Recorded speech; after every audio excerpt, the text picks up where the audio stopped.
Hey everyone, welcome to my YouTube stand. Well, I don't even know what I said the first.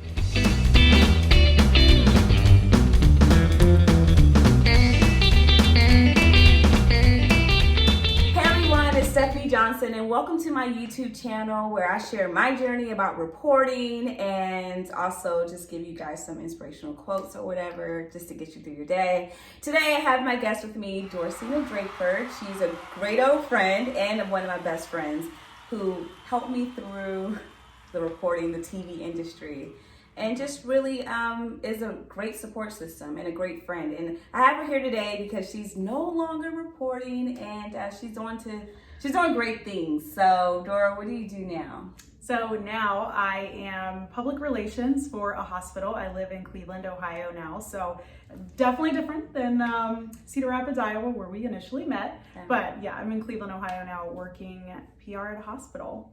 It was Cedar Rapids that literally brought us together because, first of all, Dora was a powerhouse in the newsroom. And she's probably rolling her eyes, but she really, shaking her head, she really was. And she was like a great source that I leaned on, prayed with, talked to, cried with, because it was my first station, it was her second station, and I was coming from the East Coast, Maryland, coming out to Iowa. It was an ideal situation for me, and I just couldn't take criticism, and it was a culture shock for me. Mm-hmm. It was just a different place, a different environment, and I wasn't expecting it, but God placed her in that newsroom so that I can survive. So we'll just hop into the conversation like so. Before she left reporting, she had been doing it for about 10 years. Mm-hmm. Yeah. So I was in the business for a while. I feel like it was a while, and then I meet people who have been doing it for like 25 years, and I'm like, okay, I'll be quiet now. But 10 years for me was a long time. I felt like that's where I was called to be at that time. So I rode that wave for as long as I could, and here I am now, kind of on the other side of things. So I understand PR now, and I also understand media's aspect on getting stories. So it's kind of like best of both worlds, to be honest. Almost a full circle moment. Yeah. Well, I started reporting. Well, I went to KGAN and then I worked at another station in Central Pennsylvania, and I took a break from TV reporting and I worked in radio for a little while. And I kind of took a break, but while I was taking my break, I noticed that a lot of my friends were walking away from the industry, and I was like, is this a good thing for me to get back into? Because people are walking away. It's a stressful thing. And when Dora walked away, I was super surprised. How was that for you, that decision? Was it hard to make? It was easy to make for me. I knew that I was trying to get out. At some point, I knew I needed to get out. I just didn't know what it looked like on the other side. So it was hard to plan ahead because I had to make sure it wasn't an emotional decision. Like you have a bad day in the newsroom or something doesn't go your way or you're kind of knocked down a little bit. It's easy to be like, I'm done with this. I don't want to do this anymore. It's not what I signed up for. But I had to say, you know what? I can't let my emotions rule this decision because this is my life. This is my career path. And if I'm going to move or transition, I'm going to need to make it something that is logistical, and I had to plan ahead. And that's what I tell a lot of people when they ask me about what they should do because they're sick of, broadcasted, they're sick of the politics in newsrooms. I just tell them you need to make a plan. I never try to encourage people to stay or go because that's definitely a personal decision, but I definitely encourage people to plan ahead because it's not easy when that's all you know. Your identity might be sometimes wrapped in being a reporter or being on the news or being on TV. That was never a driving factor for me, but it did become like, okay, this is who I am. I am a reporter first and then I'm XYZ. But that's not necessarily true. So I had to find that out once I left the industry. What made it so unhealthy for you? Because for me, I was tired of the low pay. I was tired of the newsroom critics and the politics, the high level expectations, but little return, and just lack of a lot of things. It was just always toxic. Mm-hmm. And I was like, I can make more money and do bad all by myself in a whole nother industry. The thing that kept me in the industry and coming back to the industry is telling people stories through the way of this channel, because there's so many ways to tell people's stories. Right. But for you, why did you want to walk away, decided just to pull the plug? I definitely agree with what you said. You can tell stories, or you can reach people in a different way. It doesn't have to be a local news station. I do think that that is beneficial, but for me, it was my mental health. Like, I had to decide my mental health is more important than the little pay that I'm getting. But, the paycheck is more important than, feeling connected in that way. It's more important than a lot of things. And I think once I realized that my mental health was like, it didn't matter where I lived, what city I was in, or what I was doing. If I'm miserable, I just don't see the point in doing it. So that was my driving factor. It was a lot of competition, but that, I don't know, that never really got to me. I just kind of did my job and helped people where I could, and accepted help when it was given to me, and it was, decent help. So I never really thought the competition factor didn't do it for me. Some people was a superstar. She really was. I'm serious. Some people get very wrapped in the whole competition and I got to do this first. And there are certain newsrooms that are very, internally competitive, and it's all about you and what you can do for, the community. It's not a team effort. That gets kind of old sometimes too, but that never turned me away from the industry. I think it was just inside baseball stuff, consultants and feeling like your voice wasn't heard. And especially being a Black female in the field, sometimes it's your opinion doesn't really matter. You're doing what you're told. And if you don't, then it's okay, now you're causing issues, and you're the angry person in the newsroom. And it's no, I'm passionate. That's why you hired me. So having to constantly explain yourself, or feel like you have to, earn your keep. And it's well, I've already done that. You wanted me. So why do I now have to bend over backwards to do all these things that I don't even agree with? So, and certain companies too, in the industry, they didn't align with what I believed was news and the basic foundation of news. And if we can't agree on that, I don't even know where to go from there. But, you just shut your mouth and you do your job, and you hope that you're doing some sort of good for somebody. And that's kind of that's how I got through when I was really over it. You said two really important things. You hired me to deliver the news, and now you're not happy with the product. That's the thing that I think we kind of lose ourselves and our identities as reporters and individuals contributing to the news. I think we just kind of lose our identity because we're trying to fit a definition of your hiring manager's expectations, which changes as much as the weather changes. Oh my gosh, it's never a one-size-fits-all. Every day is the same. There's very little consistency in certain newsrooms. And I, working in Cleveland, I will say I worked with so many talented people. Mm-hmm. Oh my gosh. I still keep in contact with them. I'm not ousted from the broadcast world. I just chose a different path after that. And there's so many people that hit me up, whether it's Clevelanders, whether it's people that I worked with in the way past. Hey, you left the industry. How is it? What are you doing now? And I'm it's all up to you what you choose to do. And if you want to leave, stay. And I know me and you have talked about it so many times. This is the calling that you have.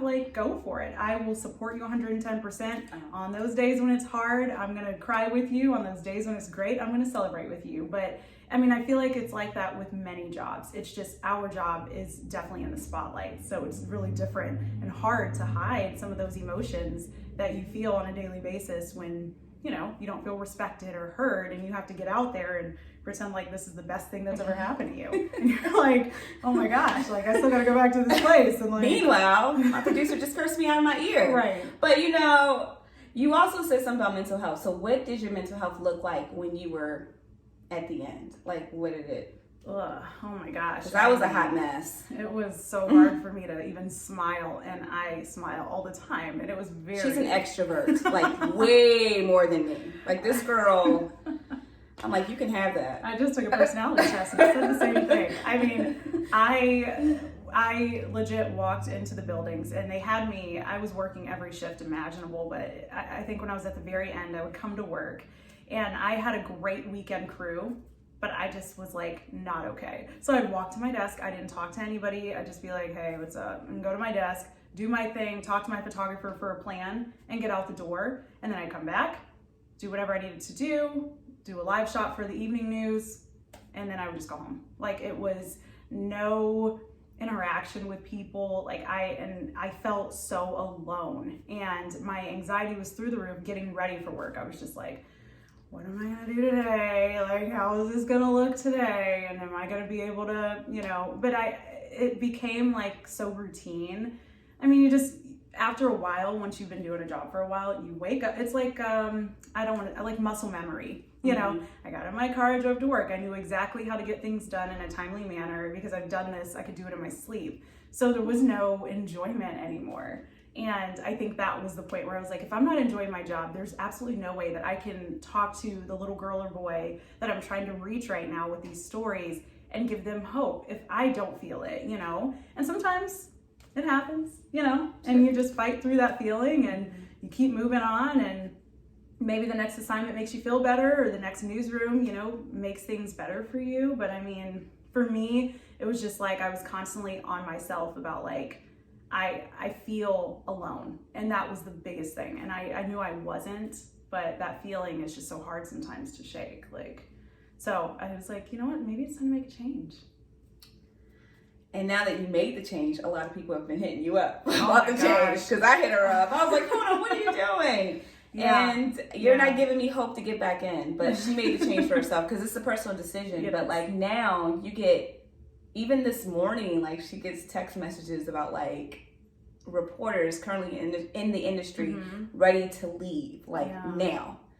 And it's so hard because these people are good at their jobs, and it's really difficult when you have the pressure from everybody else, like, oh no, you should stay, you're so good. Like you're great this, you're great that, like you're so good at your job. Why don't you just like stay, deal with it? And I'm like, because I have to go home and live with myself. That's why. Can we talk about living with yourself? Right? Like, because it becomes a toxic reality. Right? It's like and so when people approach you and you love, I mean, I wouldn't have gotten into this job if I hated people, So you like talking to people, you like interacting with them. And when you see them on the streets and they recognize you, it's nice. I mean, it's cool. I did not get into the industry for that reason. So it was just like, oh, that's very nice. Icing on the cake. People were complimenting my work, and I'm like, okay, good. This actually matters to people.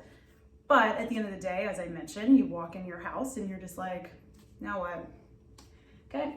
So I did this, and I think also I wanted to be part of the change. And I do think that reporters have a very big responsibility, and a lot of them, so many of them, handle it very well. And, pitching stories and presenting them to the public, I mean, it's a big job, and you're informing other people so that they can do things and make changes. But I wanted to be the person that was making those changes. So, I mean, that's one of the biggest reasons, mental health, and the fact that I wanted to be part of the change that I was reporting on. And it's really hard because sometimes you definitely have to be like so neutral in everything that you do. And when you're a reporter, you cannot have an opinion. Like 2020 and a lot of years, it's been very challenging with so many things in the news. Like, yeah, it's very hard. And so I'm just like, well, now I don't really have to worry about that. I'm like, if I want to say something about Black Lives Matter, I can do that. And not feel like, oh my gosh, is this like a political stance? Are people gonna, to me, that's so freeing for me. And so I'm really big on action and not just words. Yeah, so I really wanted to do something to further any movement that I was passionate about. And that's what I'm able to do now. So can you tell me just about like, what are you doing now? So now I'm in school again, which is, because it's a whole nother. You have to relearn how to live again. Oh my gosh. Because you're going to school, but actually, we're going to get back to that. But here's another question actually. So you got out the industry, you're in a new industry, but was it hard breaking your routine as being a reporter? Because you're on the go 24/7. And then when you get in the real world is 9 to 5, there is a schedule to follow, and it's an easier schedule to follow. And how is life now, like actually living a life of a normal person? It's glorious. How does it feel on the other side? It feels good. I mean, there was definitely a learning curve. I mean, I work 8:30. Well, I set my own hours because we work from home, really. But it's whenever a reporter needs me, or whenever a TV station or a newspaper hits me up, I need to be available. But it's very nice. I work 8:30 to 5:30 typically. And I started in April, so that was the beginning of this pandemic. So like March was like the very beginning, and April was when a lot of the stay-at-home lockdown orders started and stuff like that. And we in Ohio were part of that. So that was hard because some of my coworkers I have never seen face to face. I've heard them, I've Zoomed with them, we've done phone calls, but I've never actually met them. So to be a people person and to not see people was really hard. But that was just an added, hurdle for starting a new career. But otherwise, I mean, it was different. Jumping into still being part of the news, because I have to find doctors, physicians, I need to find experts for certain medical questions that reporters have. But it was just very interesting to not be the person telling the story. So one of the biggest things I had to learn as now being PR is that I am not the reporter. I am the liaison. That's all I am. I am coordinating. I am not telling the story. Because I was hands-on with some of these stories when I first got started. They're like, oh, can I talk to Dr. So-and-so about this? And I'm like, sorry about you guys. Sorry about that. My phone kind of went out. But we're back. Yeah. So basically Dora was saying how she had to take herself out of the position of being the reporter and just learning to be the liaison between the reporter and the doctors. Right, and that was very hard. Even my mom was on the phone with me and she was like, it is not your responsibility to make that 1 minute and 30-second story hit the air. That is not your responsibility. And I was like, but I feel like it is. Like, what if something goes wrong? I put so much pressure on myself. And even my boss was like, you gotta learn to chill. That's a healthy work environment. Right. That's what healthy work environments look like. Right. Like, this is not something that you need to be losing sleep over. When it's, past 10 o'clock and there's no doctor available, that's not your job to lose sleep over. I'm like, you know what, you're right. We have 3 major hospitals in Cleveland. There are 2 other opportunities for them to find somebody for that 11 p.m. newscast if I can't do it in the last minute. And so relieving myself of that guilt was important too. But it takes time. Being in the industry for like a little while makes it so that that's what you know. That's all you know. So I had to say, you know what? So even now I struggle. I do. When I get that phone call and I'm like, oh, I'm so sorry I don't have a doctor for you. I have to be like, it's okay that I don't have a doctor for you. Let's try again tomorrow. You got another story? Or I'll give you an idea, So yeah. So can you tell me about some of the stories that you heard about from your other reporter friends who are just contemplating leaving the industry? What are some of the stories that they've shared with you?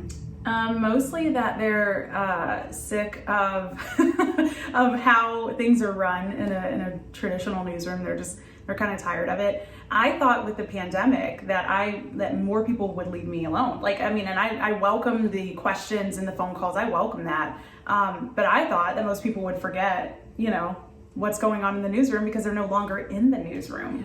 But no, that just shows that the mentality and the toxicity, it does not stop all the time in a room. You carry that around with you. You still deal with the dysfunction. It's just now on a Zoom call and not face to face. So I heard a lot about, what is it like not being, I don't, the demand being so high for you to go to work every day and produce a great product every time.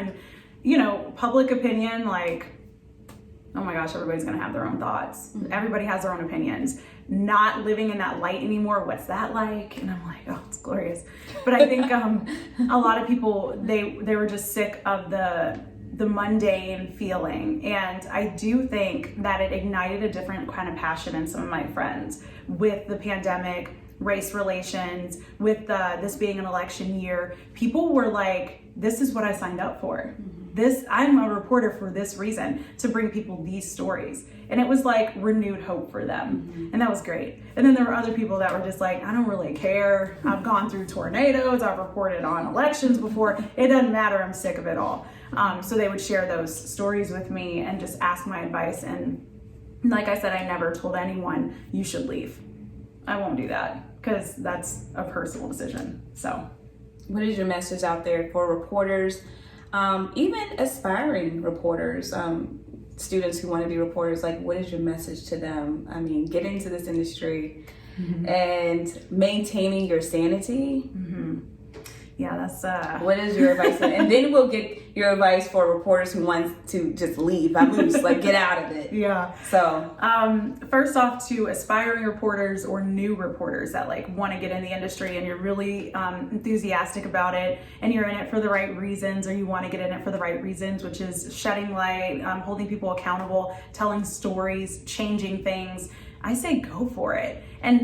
But I say go for it, but I also say like don't get so wrapped up in a reporter being your identity that you forget things that you love and things that you want to do, because you can do a lot as a reporter. I mean, you're not really tied down. I mean, in fact, they want you to have a personality because that is what they hired you for. They want you to have passion for things that are outside of news because that's what they want to see in your reporting. So I think go for it, have a good time. It is so enjoyable when you walk into work every day. You don't know what's going to happen.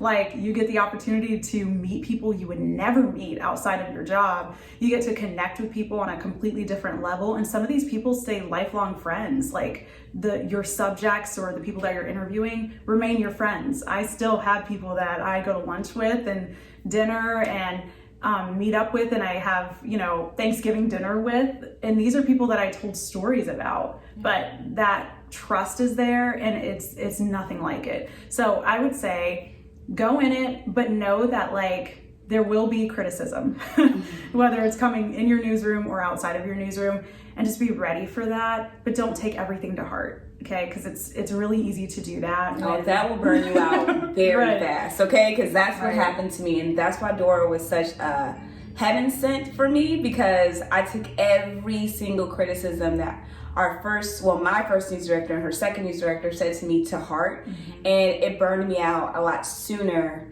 than I think I would have burned out if I had thicker skin. Yeah.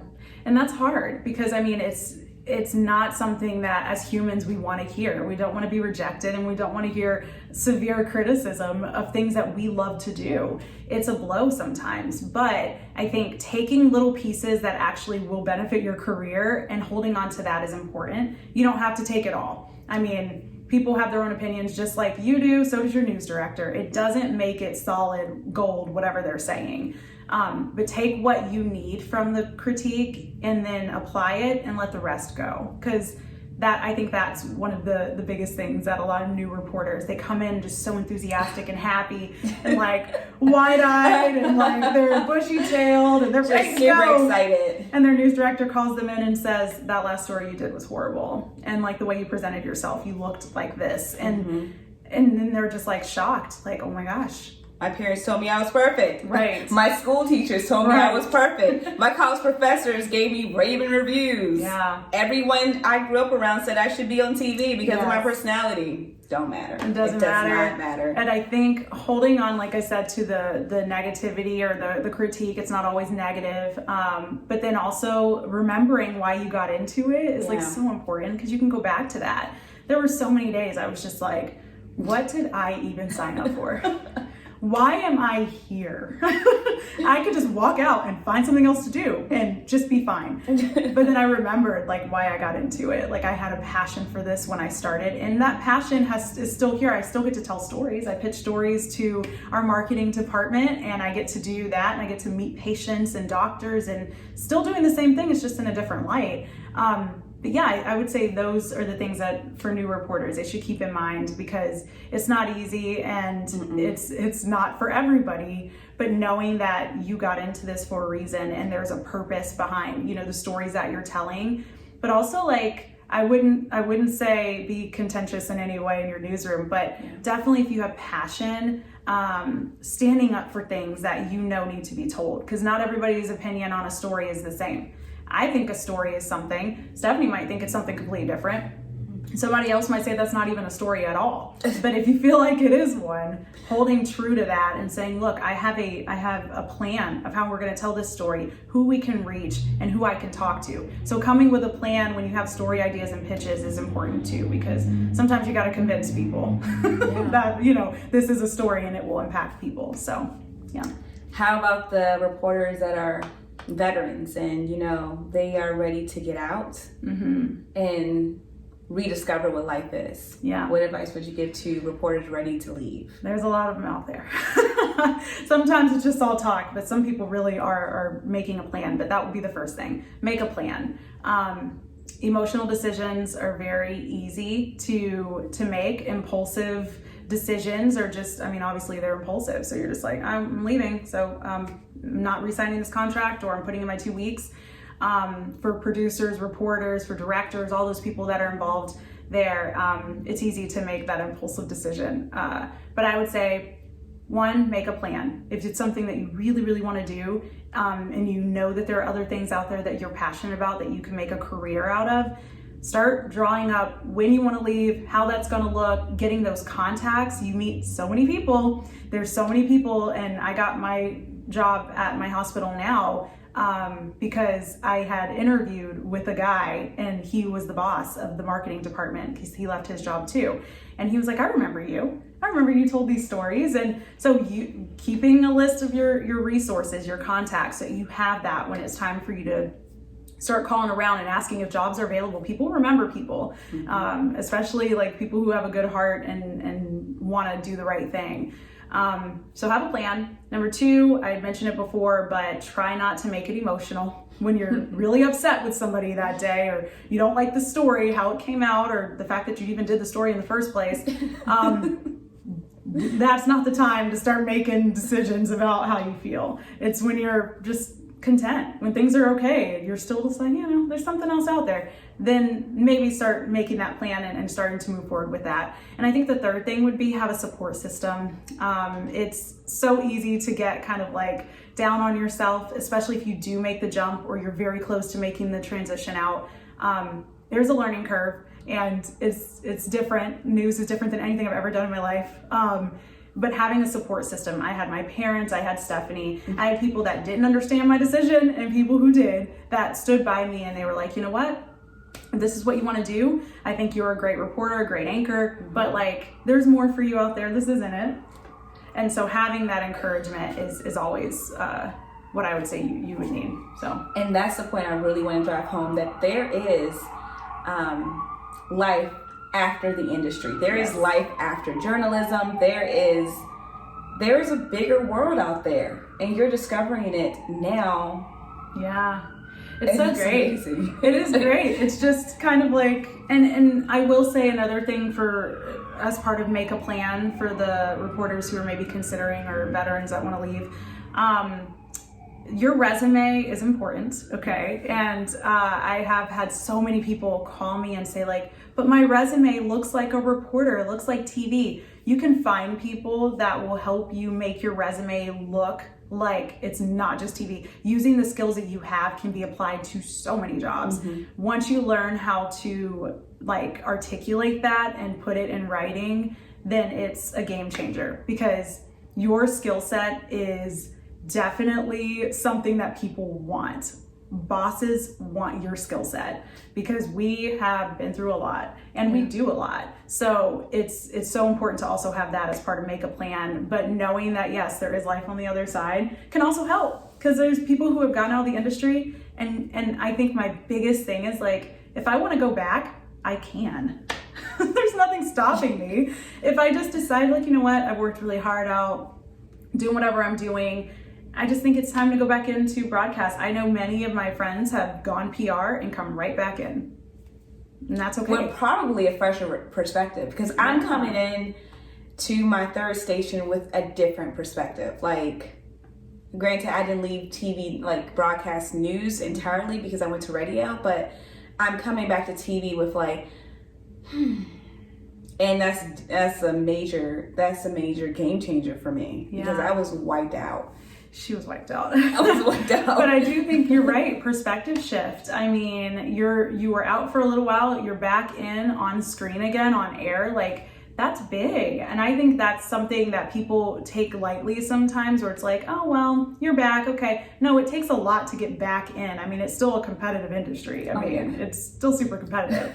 You know that. Like, yeah. But there is life after, during, before, like, you know, there's so much out there. And if it's not for you, or you gave it a shot and you're ready to come back, or maybe you're ready to go out there and see what else is out there, all of it's okay. I mean, that's part of life. That's part of discovering who we are. And as you get older, your perspective and your passions change. Mm-hmm. Mine certainly have. So now I'm able to explore some more of those things, but I still have really good friends in broadcast that I still lean on and talk to all the time. Like, I mean, it's not the end of the world. And I know it's scary though. I do know that. And like I said, there's so many ways to tell a story, mm-hmm. and not just do it through a news station. You can do it through your job in PR. You can do it through YouTube. You can do it through so many avenues and nonprofits that allows you to tell someone else's story. So that's a blessing. And you have the skill set to do it. Yes, you do. And I'm so glad that, Stephanie, you are going after it. Like, you are in this city, you are making it work. Like, it is kind of scary. I get it. But you have a support system. You have your family, you have me, you have friends still in the industry and not. And like it's all gonna work out. It's just getting used to what do people say now? New normal. I hate a new normal. I hate that term, but it's kind of true. And if it doesn't work out, I'll be okay, because there's life after broadcast. Like, you know, I survived, mm-hmm. and I can survive again. Yeah. So you have to tell the story. Right. I'm living, right? A living testimony. So I just want to thank Dora so much for just stopping by my YouTube channel. She's in town. Thank you so much. Like, I sprung this on her at the very last minute, and I was just like, you know, as a reporter, she's always ready. Always okay? Ready, you know? Like, she's always ready. Don't wait to get ready. This girl's always ready. So just thank you so much for doing this with me and for taking this with me. I really, really appreciate it. She knows what I'm doing. She knows what I'm going through and how excited I am, especially for this YouTube channel. So hopefully you'll be seeing more Dora. And if, you know, if you want to follow her, ask her some questions about getting out the industry or coming into the industry, where are some places they can find you? Because I'm going to put her links anyway underneath this description, but where can they find you? So I am on IG, which is like probably the most social media that I do nowadays, because I don't have to do a whole bunch of social media anymore. But I'm at Dorsena_Drake. I think that's my IG. And then Facebook, you could just find me under Dorsena Drakeford. And I'm on Facebook too. So yeah. Yeah, we're going to definitely hear more from Dora. So thank you guys for tuning in, and hopefully watch out for the next video that I produce. Yes. All right. Adios. Bye. Bye.